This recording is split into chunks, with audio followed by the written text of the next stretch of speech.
kuin ihmisiin. Eka Annikin kaksi lempisanaa ovat syömään ja saunaan, johon pitää päästä lähes joka päivä.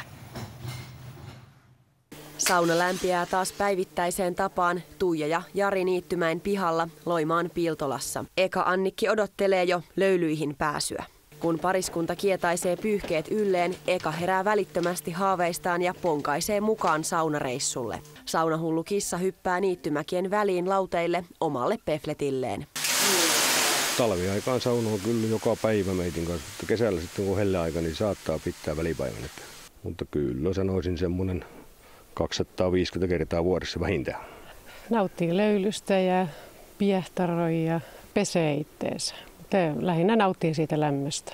Niittymäkien pihan 5 saunasta Ekalle kelpaavat kaikkien löylyt. Kissan saunomisennätys on 6 tuntia savusaunan jälkilämmössä. Onko Eka teidän perheen kovin saunoja?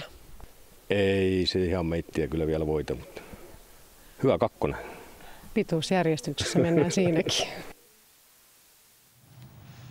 Pysyy turkki vissiin kunnossa, kun on kosteita ja lämmintä. Ilmeisesti ja ihan ihka elävä vilukissa oli ilmeisesti Eka Annikki. Totta. Sitten